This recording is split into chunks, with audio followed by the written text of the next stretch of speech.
후보자님, 헌법재판소는 일반 법원과 다르죠? 네. 네, 어떤 점에서 다릅니까? 헌법재판을 담당한다는 측면에서 다릅니다. 즉 고도의 정치적 분쟁 사건 등이 포함되어 있습니다. 그렇죠. 헌법은 세세한 법 조문을 갖고 있지 않죠. 네. 이 큰 정신을 갖고 있는 게 헌법 아니겠습니까? 네. 판결에 민심을 입힌 것이라고도 해석할 수 있고 저는 또 그렇게 생각을 합니다. 헌법재판관 후보자로서 그동안 뭐 여러 가지 판결하신 걸 봤는데요. 그래도 상식적인 판결하고자 노력했다고 생각을 합니다. 동의하십니까? 그러면 당연한 질문인데요. 배우자께 제가 만약에 추석 선물로 명품백 드리면 받습니까? 받아본 적이 없습니다. 그렇죠. 안 받는 게 상식적이고 만약 드린다면 돌려주실 거죠? 저한테. 당연히 그러겠죠. 그게 상식적이죠. 혹시 후보자께서는 통신기록 조회 당하신 적 있습니까? 혹시 문자 받아보신 적 연락은 없으시죠? 받지 못했습니다. 문자 받아보신 적 없으시죠? 네. 이번에 검찰에서 올해 1월 4일부터 5일간 수집한 것만 3천여 건, 일주일 동안 전국 지검에서 13,000여 건을 통신기록 조회를 했습니다. 이 전기통신사업법에 의해서 이 사실확인조회는 영장을 발부받아야 되지만 통신기록조회는 발부 없이 수사기관 협조 요청하면 할 수 있거든요. 그래서 이제 올해 1월 1일부터 이 문자로 안내해 주게 됐는데 많은 분들이 이제 문자를 통해서 본인의 이 개인정보가 담긴 통신기록조회를 수사기관이 일방적으로 한 것을 알게 됐습니다. 이런 부분에 대해서는 사실 후보자께서 보시기에는 이 너무 심각한 개인정보 침해 또는 인권 침해 아닙니까? 개인적으로 볼 때는 통지가 늦은 것이 그렇게 적절하다고는 생각하지 않고요.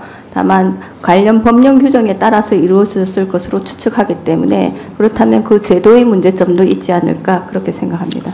최근 5년간 수사기관이 제공된 통신 이용자 건수가 연평균 510만 건입니다. 1년에 510만여 건 되거든요. 이건 사실 거의 전 국민의 10%가 통신기록 조회를 당하고 있는 꼴이다라고 보여지고요. 후보자의 인상적인 답변이 있었는데 가장 의미 있게 생각하는 헌법조항이 제10조라고 답변하셨더라고요.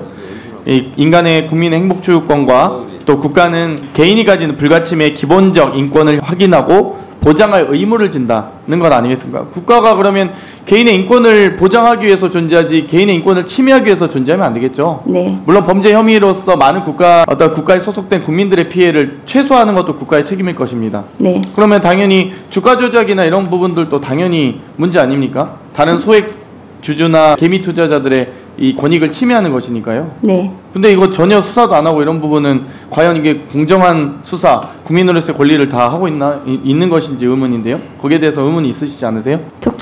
만약에 범죄 혐의점이 있다면 적절한 수사는 이루어져야 된다고 네, 그게 생각합니다. 상식적이죠. 이게 사실 뭐 수사적인 사안이라 답변할 수 없습니다. 이건 검찰총장 후보자는 하는 답변이죠.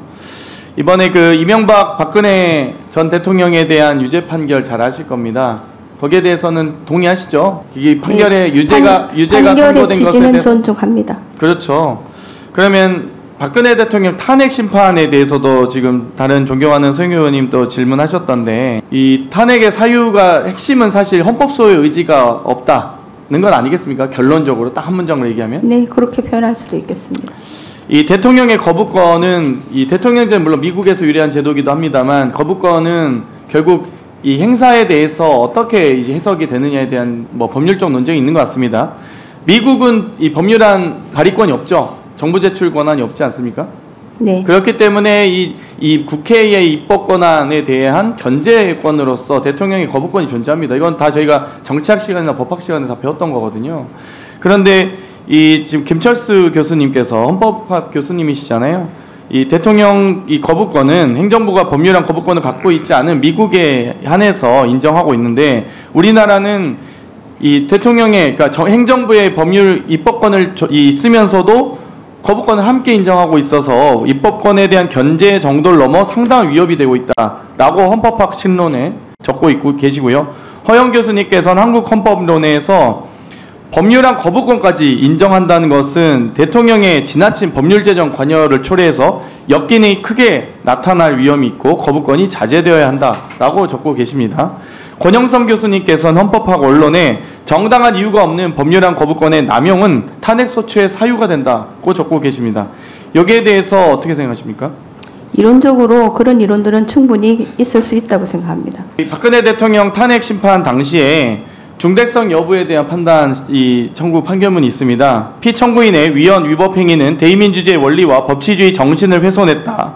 최 씨는 국정 개입 사실을 국민에게 철저히 숨겼고 관련 의혹이 제기될 때마다 이를 부인하며 오히려 의혹 제기를 비난했다. 국회나 언론의 견제 감시가 제대로 작동될 수 없었다.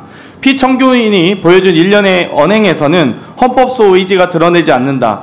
대국민 담화에서 진상규명에 최대한 협조하겠다고 했으면서도 정작 검찰과 특검 조사에 응하지 않았고 청와대 압수수색도 거부했다. 피청구인을 파면함으로써 얻는 헌법소의 이익이 압도적으로 크다. 이에 재판관 전원의 일치된 의견으로 주문을 선고한다. 주문 피청구인 대통령 박근혜를 파면한다 라고 되어 있습니다. 적용하면 최 씨를 김건희 여사의 피청구인을 윤석열 대통령에게 적용해도 지금 이런 국정농단과 지휘와 권한을 남용한 의혹들이 많이 있음에도 불구하고 개인과 관련된 개인의 가족과 관련된 법안에 대해서 특검에 대해서 거부권을 행사하고 있습니다. 사실상 이 거부권은 특검을 거부한 것이자 본인 대통령실에 대한 압수수색, 특검 조사에 대한 조사에 대해서 전혀 응하지 않은 대통령으로서의 의무를 다하지 않고 있는 것이라고 저는 생각합니다. 후보자께서는 어떻게 생각하십니까?